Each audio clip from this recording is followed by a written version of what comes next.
9 days, then they're going to more than likely be in, more than likely that top tier. And I don't think that person could ever recover, even if you're going forward to the next quarter. Now their meter's being read 91 days. There's still a usage on average per day. I'd like to see what your thoughts are in terms of how we correct it, putting aside weather-related issues that led to that event. And I'm sure he's not the only one that had his meter read at 109th day. I'm sure there was a number of people. But what can we do? What can we implement to assure that somewhere a lot close to that 91th day, everyone's meter is being read in town? Because I think I'm sure it contributed to this projection of $240,000 in surplus as a result of many meters being read somewhere around 105th, 110th day. So I'd just like to hear what you have to say regarding that. What can we implement? Which letter did you see, I guess? I believe it was a response I've letter. had 3 or 4 you guys asked me the same question. I'm losing track of who I I think it was a response letter to the gentleman that submitted a letter to Rabbit. us, Mr. Right. Babbitt. I checked back Rabbit. 5 years, except for that last reading. Every 5 years, his reading has been plus or minus 7 days from the 90 days. This is the only aberration in 5 years for this gentleman.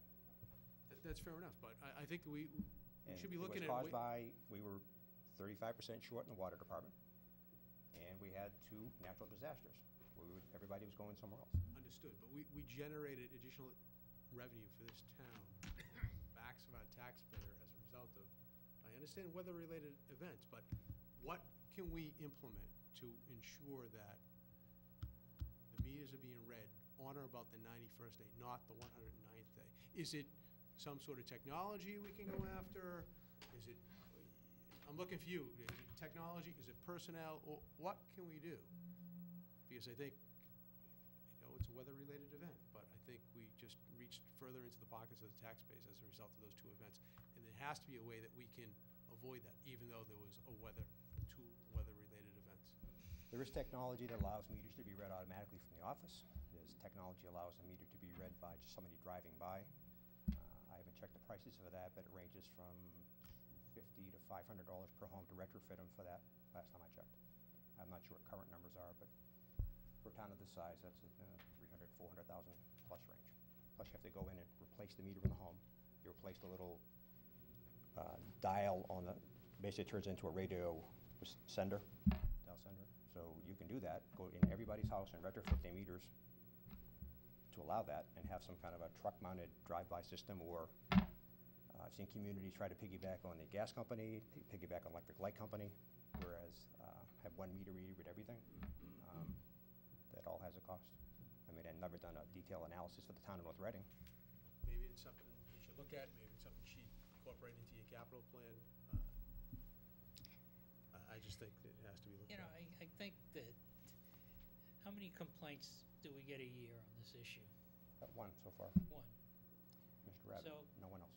I mean, it would be easy to reconcile the 1 or the 2 or the half a dozen by saying, it's 100 days, they use X number of gallons, ratio it back to what a normal cycle will be, and calculate his water rate on that basis and be done with it. But it's not just him. Instead of spending He's $400,000. the only one that highlighted it, but there was a slew of people that day that. Most people are not on the, you're assuming that as soon as they cross this bridge, their entire water bill is multiplied by a new rate. That's not the case. No, but the water he uses for that 9 days, if it pushed him into another tier, is at that new rate. Well, that's what I'm saying. And it's not, but the problem is, it's wrong.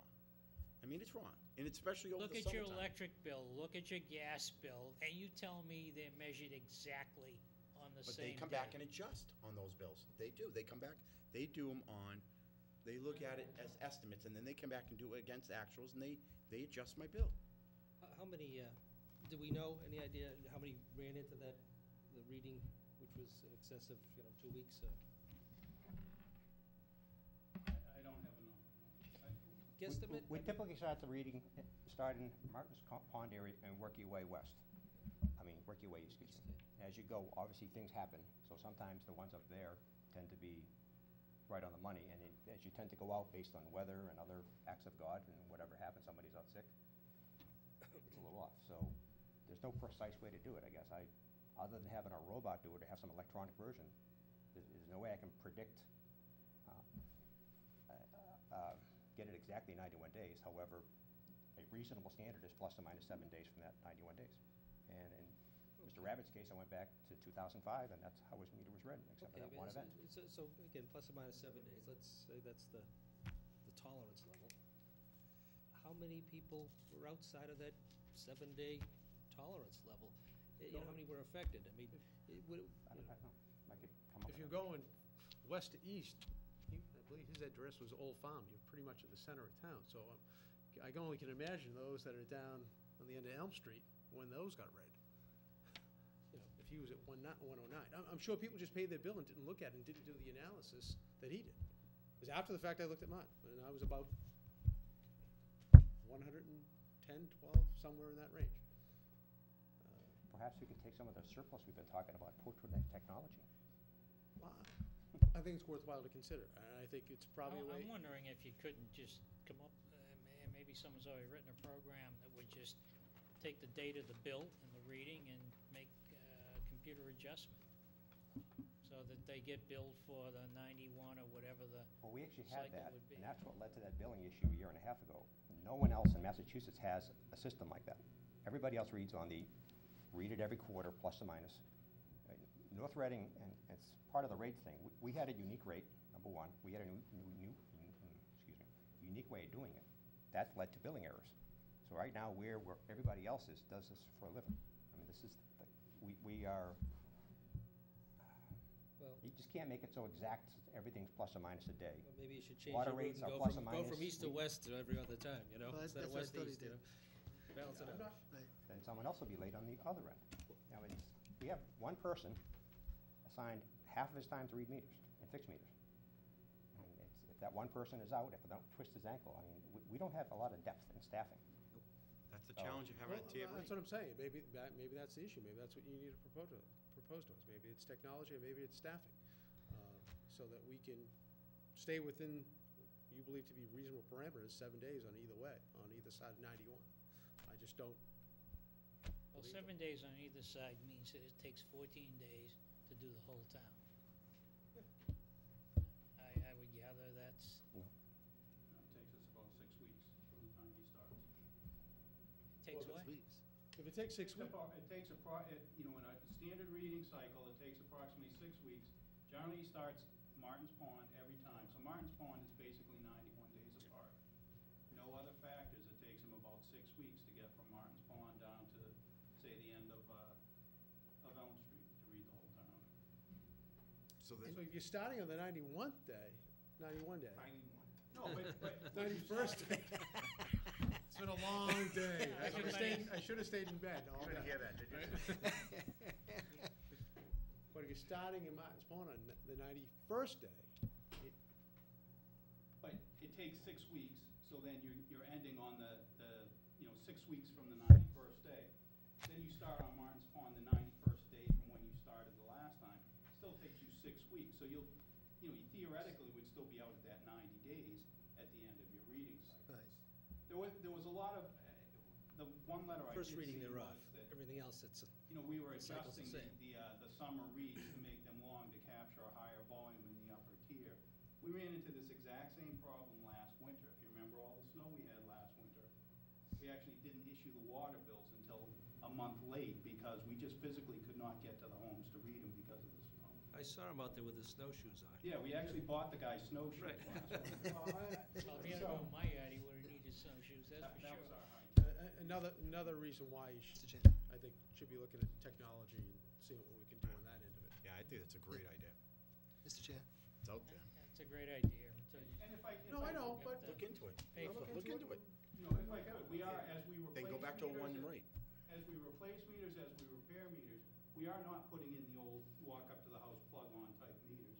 We are putting in radio read units, and maybe 10% of the homes in North Reading have those. But to do what Dick's explaining, to do that full meter change-out to get us from 10% to 100%, it's an expensive proposition.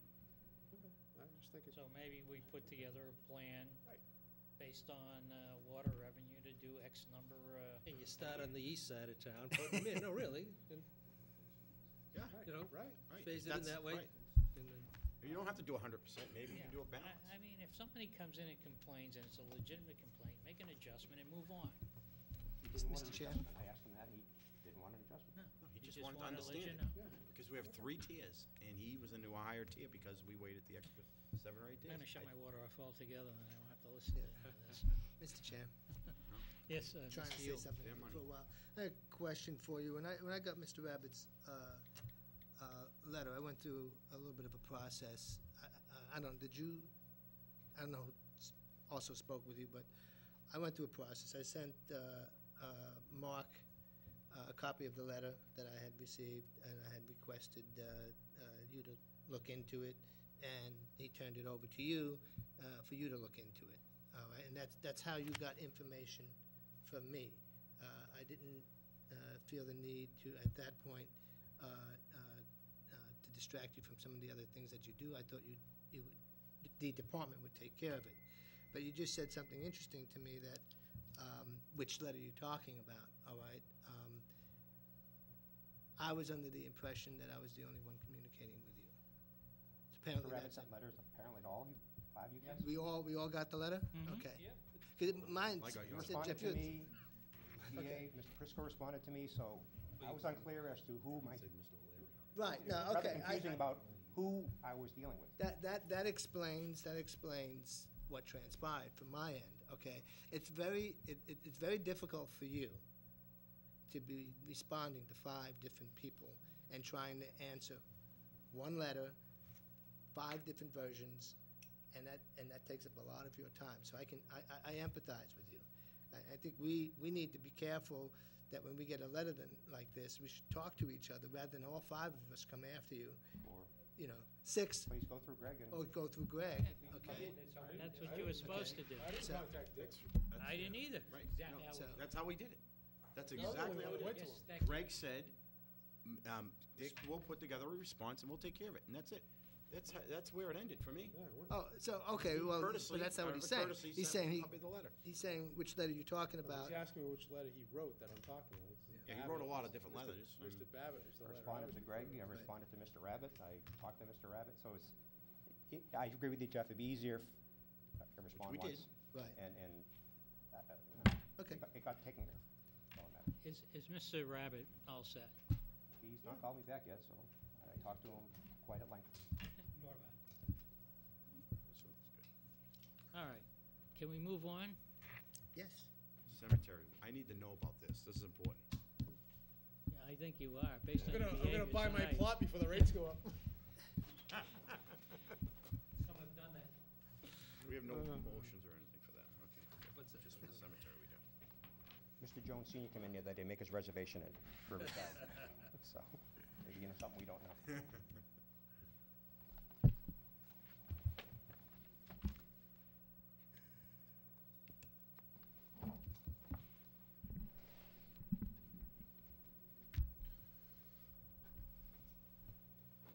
Here we are, Mr. Chairman, number 10. Yes. Right. Cemetery rates, we have to approve them. As part of my duties, I updated the master plan, the expansion of Riverside Cemetery. If you don't know, the town embarked on this in 1998, looking to put in 4,820 lots in Riverside Cemetery, which it's roughly 20 years capacity for the town. If you didn't know, we restrict the people that go into Riverside Cemetery to be residents or longtime residents don't live here, so it's just for our residents. This started before my time. We sell on the average about 35 lots a year, and we inter roughly 52 a year.